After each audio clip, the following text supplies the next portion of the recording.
Perdana Menteri Israel Benyamin Netanyahu untuk pertama kalinya telah menetapkan tanggal berakhirnya Perang Gaza, namun juga menggarisbawahi jika tujuan perang dari militer Israel tercapai. Mengutip Kabarni pada 29 April, hal itu diutarakan oleh seorang sumber keamanan senior Israel pada Senin 28 April dalam pembicaraan tertutup. Menyatakan bahwa Netanyahu telah menetapkan berakhirnya perang di Gaza pada bulan Oktober mendatang. Surat kabar Israel Hayom melaporkan bahwa itu adalah tanggal target maksimum, serta jika kondisinya tepat dan tujuan tercapai, perang akan berakhir. Pada saat yang sama, pemerintah Israel tidak membantah pernyataan yang belum pernah terjadi sebelumnya tersebut.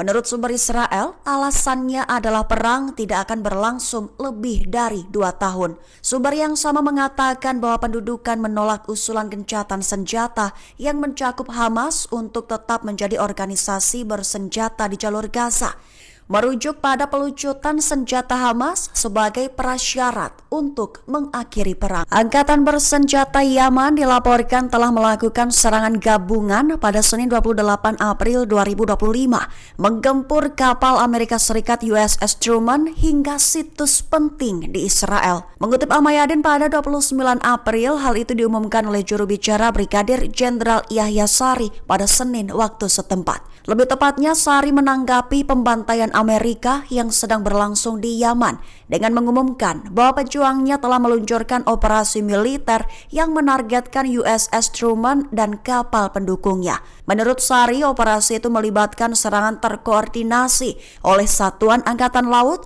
pesawat nirawak, dan rudal angkatan bersenjata Yaman. Operasi tersebut dilaksanakan dengan menggunakan kombinasi rudal balistik dan jelajah. Selain itu, juga menggunakan beberapa UAV yang mengakibatkan penarikan mundur kapal induk Amerika dari wilayah tersebut. Secara paralel, Yaman juga melakukan operasi terpisah yang menargetkan lokasi vital di Ashkelon dengan memanfaatkan drone tipe Yava.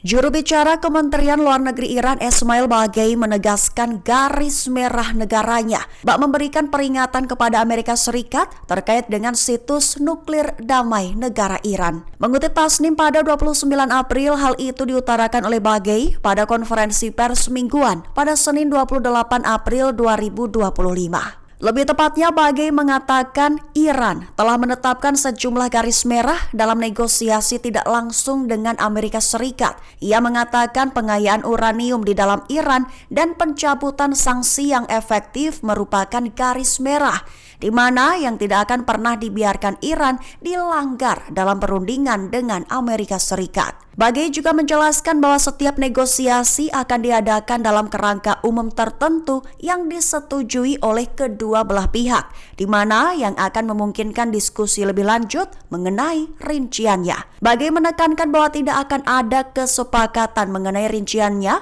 kecuali kerangka umum yang dipertimbangkan oleh Iran diperhitungkan. Garis-garis merah yang disebutkan tersebut merupakan bagian dari prinsip-prinsip negosiasi Iran, sekaligus isu-isu seputar hal tersebut pasti akan ditindaklanjuti dengan serius. Jet tempur dan traktor penarik milik Angkatan Laut Amerika Serikat dilaporkan hilang di Laut Merah.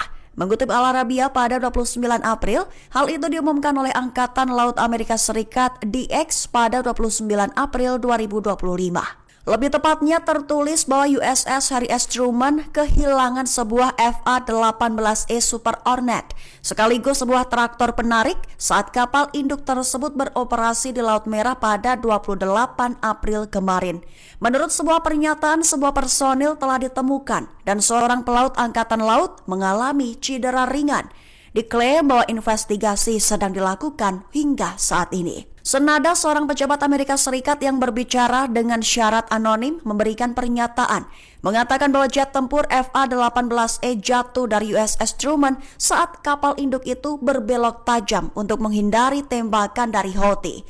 Kelompok Yaman itu diklaim sebelumnya mengaku bertanggung jawab atas beberapa serangan terhadap Truman. Iran mengklaim bahwa Israel terlibat dalam kecelakaan meledaknya pelabuhan terbesar Iran, Bandar Abbas, pada 27 April 2025, serta menuduhnya telah menanam alat peledak di dalam kontainer sebelum ledakan. Mengutip Times of Israel pada 29 April, klaim itu diutarakan oleh anggota parlemen Iran Mohammad Siraj pada Minggu 27 April 2025. Meski pihak berwenang masih berupaya untuk memastikan penyebab ledakan tersebut, anggota parlemen itu mengklaim bahwa Israel bertanggung jawab. Ia mengatakan bahwa alat peledak ditanam di kontainer pengiriman yang menyebabkan ledakan tersebut. Ia menekankan bahwa itu bukanlah kecelakaan, melainkan bukti jelas bahwa Israel terlibat dalam ledakan itu. Ia mengklaim bahwa ada bahan peledak yang ditanam di dalam kontainer, baik di negara asal maupun di sepanjang rute pengangkutan. Ia juga menerangkan bahwa pihaknya tidak mengesampingkan kemungkinan adanya keterlibatan faktor internal dalam penanaman bahan peledak di dalam kontainer, mengingat ledakan terjadi di 4 lokasi berbeda. Respons Iran diklaim akan memicu bom waktu yang tak hanya menghancurkan Israel tapi juga semua pangkalan Amerika di seluruh kawasan. Mengutip Tasnim pada 29 April, hal itu diutarakan oleh juru bicara parlemen Iran Mohammad Bakir Kalibaf pada Selasa 29 April 2025.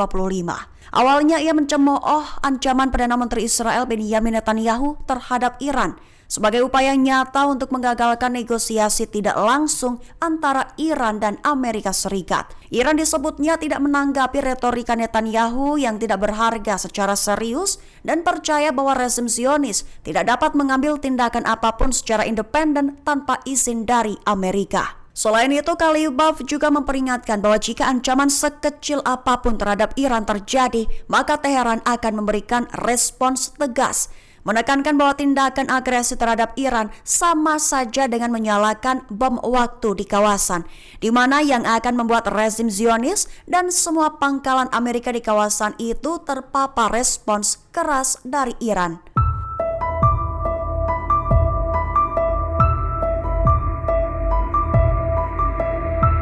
Zona konflik tepi barat memanas. Tentara IDF mengerahkan 5 kendaraan penghancur hingga buldoser militer untuk pembongkaran. Mengutip kabar ini pada 29 April, hal itu dikabarkan oleh seorang sumber lokal dengan tanpa disebutkan namanya, menyatakan bahwa tentara Israel telah melakukan operasi penghancuran pada Selasa 29 April pagi waktu setempat. Adapun lokasi pastinya terjadi di desa Al-Zuaidin Selatan Hebron dan kota Kibyah Barat Ramallah. Menurut kesaksiannya, IDF disertai dengan 5 kendaraan penghancur besar menyerbu desa Al-Zuaidin di daerah Masafir Iyata di selatan Hebron. Selain itu, mereka juga menghancurkan rumah-rumah lainnya, sebuah sumur air dan kandang ternak. Kemudian di kota Kibyah sebelah barat Ramallah, pasukan Israel menyerbu kota disertai buldoser militer, memaksa keluarga lain mengungsi dari rumah mereka, kemudian operasi pembongkaran dimulai.